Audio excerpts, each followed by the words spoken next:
Okay, class, we now resume to transfer pricing this time. This is still part of 1.3.1, responsibility accounting and transfer pricing. Yung isang segment, ladies and gentlemen, pwedeng ang kanyang output ay maging input ng ibang segment or division in the same company, ano? Or it could be that yung division na yan ay selling its output outside. If there are internal transfer, kasi yun nga, limbawa lang po, yung isang output ng division ay pwedeng maging input ng isang segment or ng isang division, ang consideration ng management dyan ay kung magkakaroon kaya ng internal transfer at in case magkaroon ng internal transfer, anong magiging internal transfer price? Okay? Yan po ang ating concern sa transfer pricing. The transfer price is the price charged by one segment for goods or services to another segment. And the approaches are: one, cost-based transfer pricing. It can be based on variable cost, absorption cost, prime cost, conversion cost. Basta nakadefine kung ano yung cost na magiging base ng transfer pricing. Or it can be market-based transfer pricing, or it can be based on negotiated transfer pricing. Let us illustrate that, ladies and gentlemen, through problem number 5, yung cost-based transfer pricing and the market-based transfer pricing.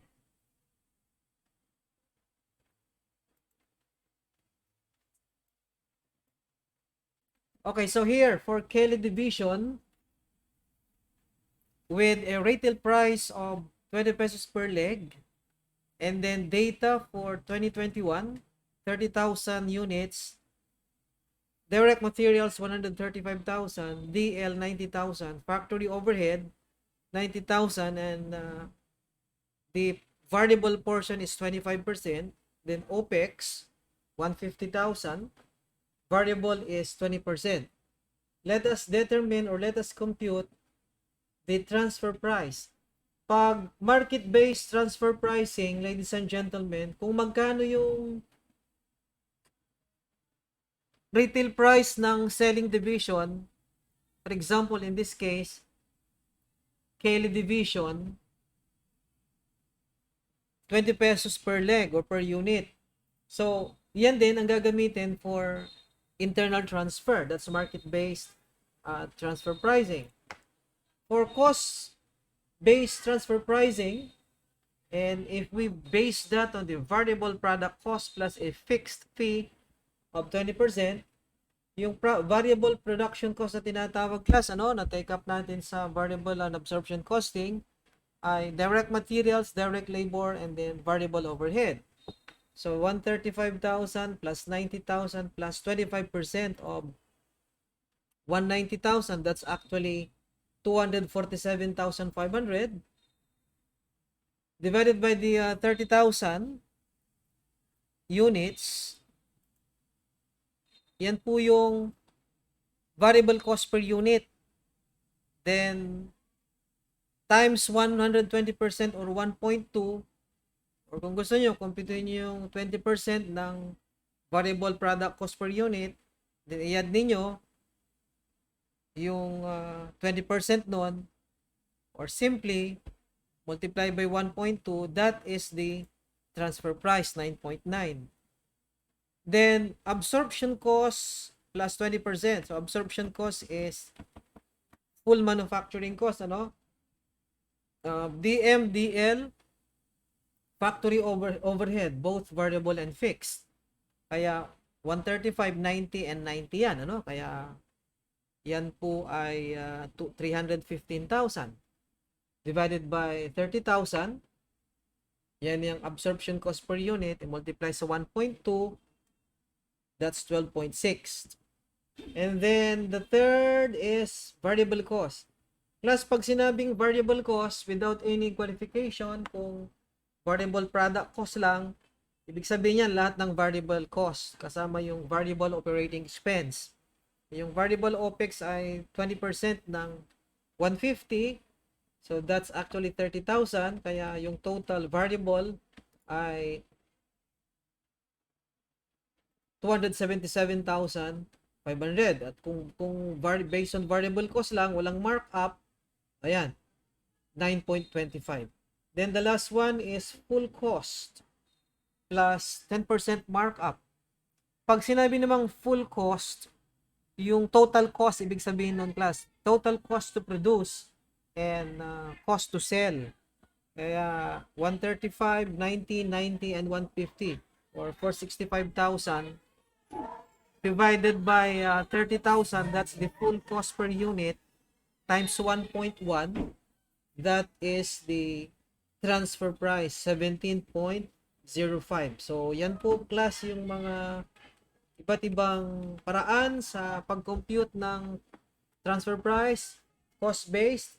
Yung cost na base class, marami pang pwedeng gamitin dyan. It can be prime cost, it can be conversion cost. Importante alam niyo kung paano i-compute yung cost base na yon, ladies and gentlemen. Then, you just have to add the markup kung may markup na binigay.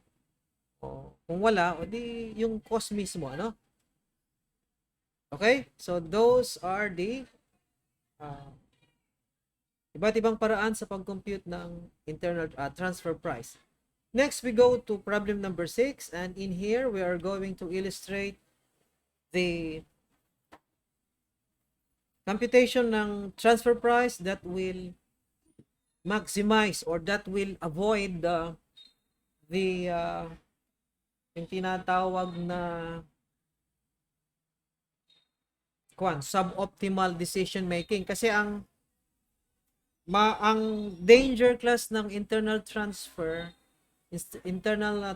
pricing ay baka yung decision suboptimal, or yung sub-optimization na tinatawag, a situation in which one department or one segment, the decision is favorable to that segment but not favorable to the entire entity. Just how do we avoid that? Kailangan meron tayong model for computing transfer pricing. Yung tinatawag, ladies and gentlemen, na opportunity cost approach sa transfer pricing. Be familiar with the following class. The minimum transfer price is the variable cost plus the lost CM. The maximum transfer price is the market price. The simple rule is an internal transfer should be made whenever the minimum transfer price is less than the maximum transfer price. And the minimum transfer price is to be set by selling division, whereas the maximum acceptable transfer price is to be set by the buying division. And by using that rule, total profits of the firm are not decreased by an internal transfer. Yung nabanggit ko kanina, the danger of internal transfer is that baka yung decision ay suboptimal or mangyari yung tinatawag na sub-optimization, kung saan yung decision ay favorable sa isang department but not favorable to the entire organization. Whenever this rule is followed, that sub-optimization is prevented or avoided. So ulitin ko class, yung minimum transfer price to be set by the selling division. And how do we compute that? Variable cost plus lost CM. Kailan magkakaroon ng lost CM? Kaya ang tawag dito, opportunity cost approach. Magkakaroon ng lost contribution margin if the selling division has opportunity to sell outside and that opportunity is forgone kasi itin-transfer internally. So mayroong lost CM in that case. So when is that happening? If the segment or selling division is operating at full capacity or selling all its output to outside company. Otherwise, kung meron naman siyang excess capacity or unutilized capacity, at yung kanyang internal transfer ay eksakto dun sa kanyang unused capacity or below, walang lost CM doon. Kasi walang opportunity to sell that outside. So to simplify the rule, the selling division's minimum transfer price, if it has idle capacity or unused capacity, normally yung variable cost niya. Pero kapag ang selling division has opportunity to sell its output, all its output sa outside customers, in case magkaroon ng internal transfer kasi, it would have to give up some of its capacity or some of its sales. I-give up para lang mapagbigyan yung internal transfer, there will be opportunity cost there, yung lost TM. So in that case, the minimum acceptable transfer price to the selling division, if the selling division has no excess capacity, or meaning it operates at full capacity, ang minimum acceptable transfer price niya yung selling price niya sa outside market. Okay? Yung maximum transfer price naman to be set by the buying division is yung supplier niya, yung market price ng supplier niya. Okay? Yan po. Tandaan niyo yung dalawang rule na yan. Tingnan natin through problem number 6.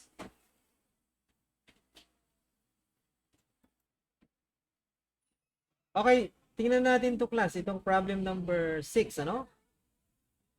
Parts Company's Division A produces small valve that is used by many outside manufacturers as a key part in their products. And ito po yung data. Selling price per unit, 50. The variable cost per unit is 30. And then the fixed cost per unit is 12. That is based on the capacity of Division A na 40,000 valves per year. So if you're going to reconstruct the total fixed cost, that will be 40,000 times 12. So you have there the fixed cost per unit na 12. Anyway, in this problem, that is irrelevant. Ano? The unitized fixed cost is dangerous data, ladies and gentlemen. So usually in decision making, we do not unitize fixed cost. It is better to analyze fixed cost in the total concept. Anyway, Parts Company's Division B is introducing a new product that will use a valve such as the one produced in Division A. An outside supplier has quoted Division B a price of 48 per valve. So, mayroong outside supplier si Division B. 48 per valve. Samantala, ang selling price ni Division A, 50. Yes, selling price, 50. Now, Division B would like to purchase the valves from A if an acceptable transfer price can be worked out. So, assume that Division A is presently selling all of the valves it can produce to outside customers. So, meaning, Division A has, or it is operating at full capacity. It has no idle capacity. It has no excess capacity or unutilized capacity. And in case there will be internal transfer, give up niya yung ibang units. Magkakaroon ng loss CM in that case. So the transfer price will be variable cost per unit plus loss CM. So let us compute, ladies and gentlemen, if we are going to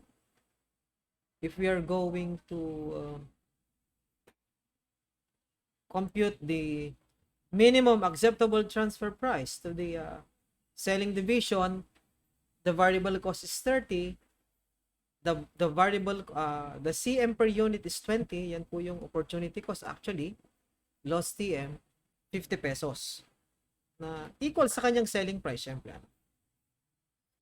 Next, should division B purchase the valves from A or from an outside supplier? Tingnan natin yung rule. Ang minimum acceptable transfer price to selling division is 50, as we have computed. The maximum acceptable transfer price to the buying division is 48. Ang rule po natin, if the minimum acceptable transfer price is less than the maximum acceptable transfer price, pwedeng mag-internal transfer. Kahit anong transfer price na iseset mo doon, tiyak na tiyak, hindi magkakaroon ng sub-optimization. Pero kapag ang minimum acceptable transfer price is greater than the maximum, hindi dapat magkaroon ng internal transfer. So in this case, it would be better off for the entire company to let Division A sell to its outside suppliers and let Division B purchase from its outside supplier. If we force an internal transfer here, assuming 48 yung internal transfer, mawawala yung 2 per unit class. 50, 48, 2 pesos, mawawala. Kasi, yung 50, mabebenta mo sana sa labas yan eh. Di ba? Anyway, so there's no internal transfer in this case. If the company instigated a transfer of 15,000 bulbs, the effect on the overall company profit will be a decrease na 30,000. Kasi 15,000 times 2, 30,000. It is cheaper to buy outside. It would be better if division be purchased from an outside supplier and let A sell all its products sa outside supplier. Kaya nga hindi dapat magkaroon ng ng internal transfer dito eh. Kasi ang cost dito actually 30 lang naman internally. Kaya lang yung 20 pesos mawawala. Mawawala yun. Pag bumili ka sa labas, 48. I-compare mo sa totoong cost, 30. Kasi yung 20, opportunity cost naman yun eh. It is not an out-of-pocket cost. It's a lost income. O de, 30 against 48. Baka ang nakikita nyo lang yung 30, ay hindi lang po. Kasi akala mo 30 lang yung cost. 48 pag bumili sa labas. 48 yun na nawala eh. Increase by 18. Kumbaga. Kaso 20 yung nawala eh. Pumili ka. 20 against 18. Nawala yung 20.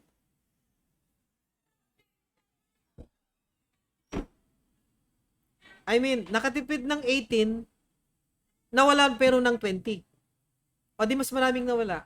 And in that case, there will be a decrease na 2 per unit sa profit. Nagkaunawan ba tayo? Pag ipinilit yung internal transfer, di ba 48 yung offer price ng supplier ni B. Pag nag-internal transfer, actually ang true cost lang naman dyan 30. O di nakatipid ng 18. Yun ang akala mo. May nawala palang 20. Kasi yung units na itinransfer mo, salip na bilhin mo sa labas, nag-internal transfer, nakatipid ka nga ng 18 doon. Pero, nawalan ka naman ng 20 per unit. And for that reason, decrease ang profit ng 2 per unit. Kaya decrease ng 30,000. Okay? Next, for letter D, assume that Division A has ample idle capacity. This would be different. Pag may ample idle capacity kasi, walang opportunity cost, walang loss CM. Walang mawawala.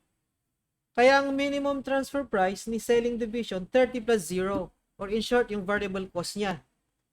'Di ba kanina yung kaso ay 48 yung maximum acceptable transfer price to the buying division? Ang rule po ay if the minimum transfer price is less than the maximum acceptable transfer price, make an internal transfer, because that would be the optimal decision. Ang minimum acceptable transfer price dito 30 pesos eh. Internal transfer dapat ito. Okay? Yung maximum acceptable transfer price, ayan po, yung 48, yung market rather supplier offer price ni division B. Okay? That's problem number 6. Next, last problem number 7, still transfer pricing, to illustrate further yung minimum and maximum and whether there will be internal transfer or not. Look at this class. Division B has opportunity to sell to outsiders. And in fact, ito po yung current sales niya outside. 20,000 times 12. Division A rather, no? Division A is selling some of its units to B, Division B, and selling some to outsiders. 20-20. 50%, 50%. Ang internal transfer nila, 10. Yan, 20,000 times 10. The variable cost is 6. And then fixed cost, well, anyway, that's allocated cost, so that is irrelevant. Division B has the opportunity to buy the 20,000 units from an outside supplier at 8. Currently kasi, 10 pesos yung internal transfer eh. Ayan. Division A refuses to meet the 8 pesos price. Sales to outsiders cannot be increased. So that means walang opportunity to sell the 20,000 currently sold to B, which is a division of LHD company. Internal transfer, ano? A has no opportunity to sell that to outside. So, intact itong outside na 20,000. Yung 20,000 na binebenta kay B, hindi mabebenta sa labas. So, ibig sabihin nito, walang loss contribution margin dito.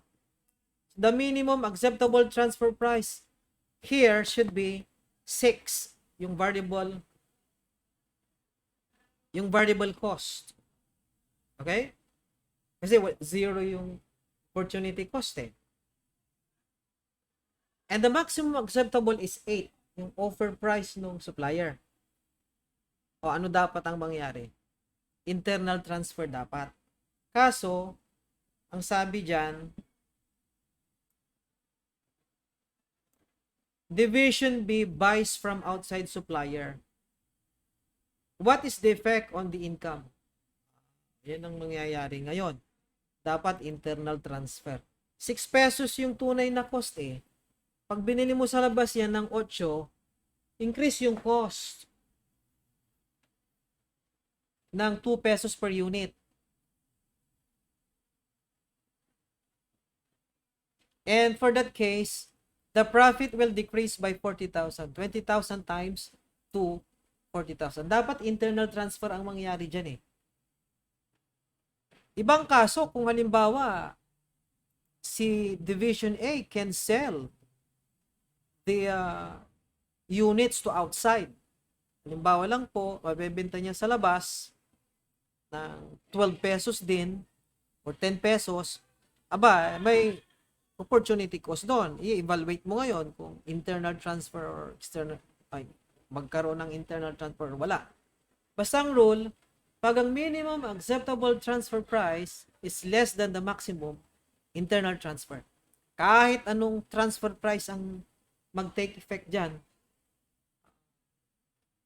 overall company, walang effect sa tula. So in this case, internal transfer dapat. At dahil hindi nag-internal transfer, the cost to the company ay mag-increase and profit will decrease by 40,000, 20,000 times 2. Suboptimal yung decisions dito. Okay? Maraming salamat po sa inyong lahat. That completes MAS 1.3.1. So, the handouts that I have uploaded, may mga key answers na po doon at sa mga problems na based on my judgment ay tricky or difficult, may solutions din akong nilagay. This Excel solutions, I'm going to upload as well. Maraming salamat sa inyong lahat. Till our next recorded lecture.